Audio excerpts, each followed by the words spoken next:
Assalamualaikum warahmatullahi wabarakatuh. Halo semua, perkenalkan nama saya Muhammad Agung Kurniawan dengan NPM 2020 14500 Saya mahasiswa dari Universitas Indraprasta PGRI dengan prodi Pendidikan Ekonomi. Saya di sini mewakili kelompok 7 ingin mempresentasikan tentang materi kargo dari mata kuliah perdagangan luar negeri. Kebetulan saya tidak sendiri di sini, saya bersama dengan rekan saya yang selanjutnya akan memperkenalkan diri. Terima kasih, Aman. Hai, perkenalkan nama aku Kesia Perskanjani. NPM aku 2020 145 00718. Selamat menonton ya video yang aku buat dengan Awan. Baiklah, materi yang akan dipresentasikan oleh kelompok 7 ialah kargo dalam perdagangan luar negeri. Ada beberapa topik yang akan dibahas dalam materi ini, yaitu pertama kargo, yang kedua general and special cargo, yang ketiga ada dangerous goods, yang keempat ada hidden dangerous goods. Memasuki pembahasan pertama yaitu kargo. Pengertian kargo. Kargo adalah salah satu ruang lingkup dari perdagangan luar negeri. Kargo atau angkutan mengacu kepada barang yang diangkut untuk kepentingan komersial yang umumnya oleh kapal, kereta api, truk, atau pesawat terbang. Kargo dapat mengacu juga kepada barang bawaan atau bagasi. Kemudian ada kargo dalam Kamus Besar Bahasa Indonesia. Kargo menurut Kamus Besar Bahasa Indonesia memiliki arti muatan barang yang diangkut dengan kapal laut, pesawat udara, atau pengangkut lain. Kargo atau dalam bahasa Inggris adalah cargo, merupakan barang-barang yang akan dikirimkan dengan muatan besar, baik melalui via darat, laut, dan udara dengan jarak tempuh dan waktu yang jauh dan lama, yaitu antara kota, provinsi, dan negara. Selanjutnya ada jenis-jenis dari kargo itu sendiri. Jenis kargo yang pertama ialah pengiriman kargo via darat. Untuk pengiriman kargo via darat, kargo akan dikirimkan dengan alat transportasi yang disediakan oleh penyedia jasa. Biasanya alat transportasi truk, mobil pengirim, atau kereta api logistik atau kalok. Kargo yang kedua ialah pengiriman kargo via laut. Pengiriman kargo via laut merupakan jenis pengiriman yang sering dilakukan jika barang memiliki muatan yang besar dengan cakupan pengiriman yang cukup jauh. Via laut paling sering dipilih oleh pengiriman kargo dikarenakan banyak ruang yang tersedia di kapal dan hampir tidak ada batasan untuk pengiriman melalui kapal.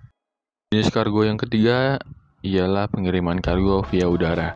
Kargo udara adalah segala jenis barang yang akan dikirim atau diangkut dengan menggunakan pesawat terbang yang telah dilengkapi dengan dokumen pengiriman barang seperti SMU atau surat muatan udara atau AWB, Airway Bill. Kemudian ada klasifikasi kargo. Pengiriman kargo biasa dilakukan dengan jarak tempuh yang cukup jauh.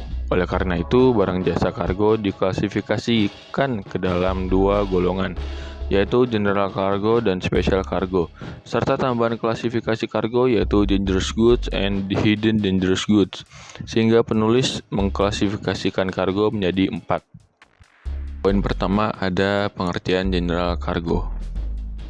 General cargo atau yang biasa disebut dalam bahasa Indonesia yaitu kargo umum adalah istilah yang digunakan dalam industri pengiriman dan logistik untuk merujuk kepada jenis-jenis barang atau kargo yang memiliki sifat umum, biasa, dan tidak memerlukan perlakuan khusus selama pengiriman. Ini adalah kategori kargo yang paling umum. Kemudian poin kedua ada ciri-ciri general cargo.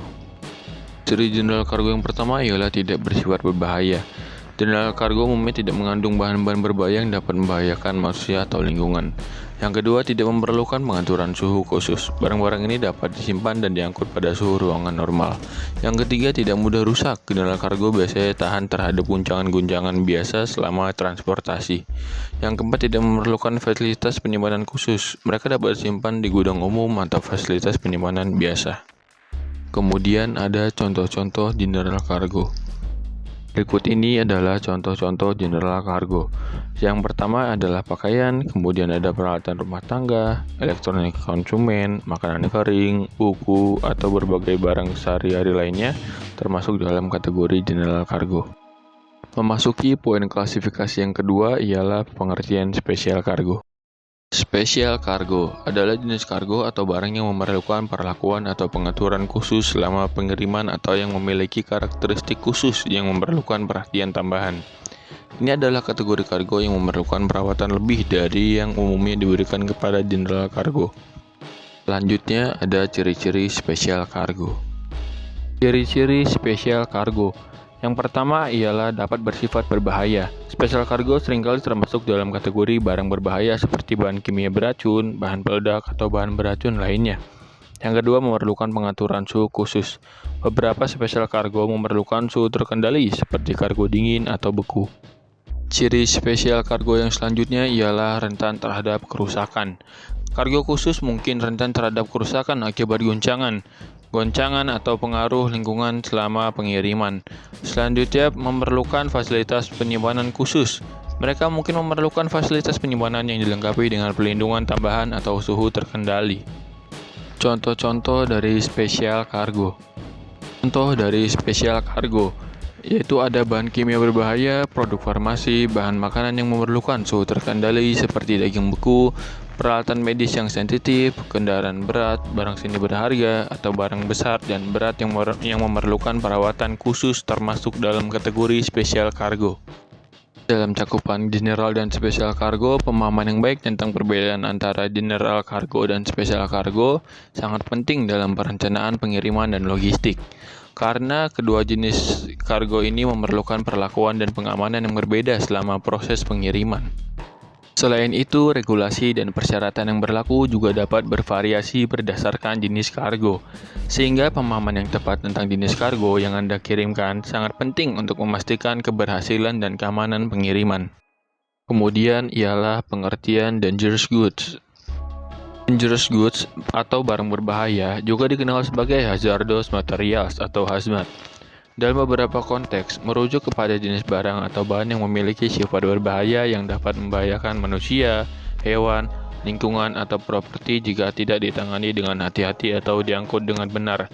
Inilah beberapa informasi lebih lanjut tentang dangerous goods.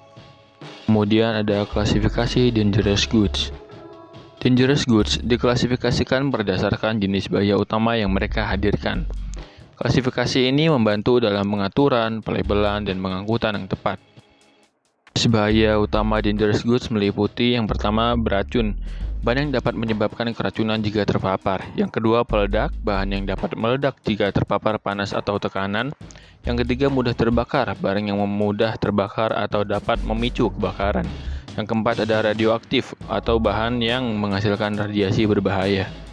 Kemudian ada gas terkompresi atau gas-gas yang disimpan dalam wadah bertekanan tinggi. Kemudian ada mudah teroksidasi, yaitu bahan yang memicu reaksi oksidasi yang kuat. Kemudian ada korosif, yaitu bahan yang merusak atau menghancurkan materi lain. Lalu ada contoh-contoh dari dangerous goods. Dangerous goods dapat mencakup berbagai barang atau bahan seperti produk kimia berbahaya seperti bahan kimia beracun atau asam kuat. Kemudian ada bahan peledak seperti dinamit atau amunisi. Contoh-contoh lainnya yaitu bahan mudah terbakar seperti bensin atau minyak, bahan beracun seperti limbah medis berbahaya atau pestisida, bahan radioaktif seperti isotip radioaktif, kemudian ada gas terkompresi seperti oksigen atau helium. Berikutnya ada regulasi dan pedoman dangerous goods. Dangerous goods diatur oleh berbagai peraturan dan pedoman, termasuk regulasi internasional, nasional, dan regional, seperti IMDG Code untuk pengiriman maritim, IATA Dangerous Goods Regulation untuk pengiriman udara, dan ADR atau European Agreement for the Transport of Dangerous Goods by Road untuk pengiriman darat. A few moments later. Selanjutnya, ada pengiriman dan penanganan dangerous goods. Barang berbahaya memerlukan perlakuan dan penanganan khusus. Ini termasuk pelabelan yang benar, pengemasan yang aman, pelatihan khusus untuk pekerja yang menangani barang berbahaya, dan dokumen pengiriman yang lengkap dan akurat. Lalu, juga ada keselamatan dangerous goods. Keselamatan adalah prioritas utama dalam penanganan dan pengangkutan barang berbahaya. Kegagalan dalam mematuhi regulasi dapat memiliki konsekuensi serius, termasuk insiden yang dapat membahayakan manusia dan lingkungan. Penyamaran dangerous goods. Kadang, Pengirim atau pihak terkait dapat mencoba menyembunyikan sifat berbahaya suatu barang dengan cara yang tidak benar, atau tidak melaporkannya secara benar kepada pihak yang bertanggung jawab. Sanksi hukum Dangerous Good. Pelanggaran terhadap regulasi Dangerous Good dapat mengakibatkan sanksi hukum yang serius, termasuk denda dan tuntutan hukum. Pemahaman yang baik tentang Dangerous Good sangat penting dalam industri transportasi dan logistik untuk memastikan keamanan, kesehatan, dan lingkungan terlindungi dengan baik selama pengiriman dan penanganan barang berbahaya. Lalu kita beralih ke pengertian Hidden Dangerous Good. Hidden Dangerous Good mengacu pada barang-barang atau bahan berbahaya yang tidak diidentifikasi dengan jelas atau tidak dilaporkan secara benar oleh pengirim atau pihak yang bertanggung jawab yang menyangkut barang tersebut. Istilah hidden, tersembunyi, digunakan karena barang atau bahan ini mungkin disamarkan atau tidak dilaporkan sesuai dengan peraturan pengiriman barang berbahaya yang berlaku. Lalu ada penyebab Hidden Dangerous Good. Ada yang pertama, penyelundupan. Beberapa pihak mungkin mencoba menyelundupkan barang berbahaya tanpa melaporkan dengan benar untuk menghindari pemeriksaan atau biaya tambahan. Lalu juga ada ketidaktahuan. Ada kasus ketika pengirim atau pihak yang bertanggung jawab tidak menyadari sifat berbahaya dari barang yang mereka kirim. Potensi bahaya. Hidden Dangerous Good. Dangerous Good dapat menyebabkan resiko serius bagi keselamatan manusia, lingkungan, dan aset. Ketika barang berbahaya tidak diidentifikasi dengan benar, maka dapat mengakibatkan yang pertama itu kebakaran atau ledakan. Barang berbahaya yang terselubung dapat menjadi sumber kebakaran atau ledakan yang dapat merusak atau melukai seseorang, properti, atau lingkungan. 2 atau B. Kontaminasi. Barang berbahaya yang tumpah atau bocor secara tidak terdeteksi dapat mencemari tanah, air, atau udara. Lalu yang terakhir ada kerusakan lingkungan. Tercecernya bahan berbahaya dapat merusak ekosistem dan lingkungan alami. Terhadap Hidden Dangerous Good. Untuk menghindari Hidden Dangerous Good, langkah-langkah berikut yang dapat diambil. Pertama, pelatihan dan kesadaran. Memberikan pelatihan kepada pekerja yang menangani pengiriman dan menerima barang berbahaya untuk mengidentifikasi tanda-tanda Hidden Dangerous Good. Lalu ada yang kedua, pemeriksaan dan pengawasan. Pihak berwenang seperti Badan Pengawasan Transportasi atau Keamanan dapat melakukan pemeriksaan dan pengawasan secara rutin untuk mengidentifikasi Hidden Dangerous Good. Syarat-syarat kargo. Syarat-syarat kargo adalah ketentuan yang harus dipenuhi jika ingin mengirim barang agar pengiriman berjalan lancar, baik pesawat, kapal, maupun kargo darat. Ada persyaratan dan ketentuannya yang disebut ready for carriage. Barang yang dikirimkan melalui kargo harus memenuhi persyaratan tersebut dengan ketentuan sebagai berikut. Pengisian airway bill, kelengkapan dokumen atau dokumentasi, marking of package lengkap, ada labeling of package, declaration of dangerous, ditandatangani, ada certification of live animal.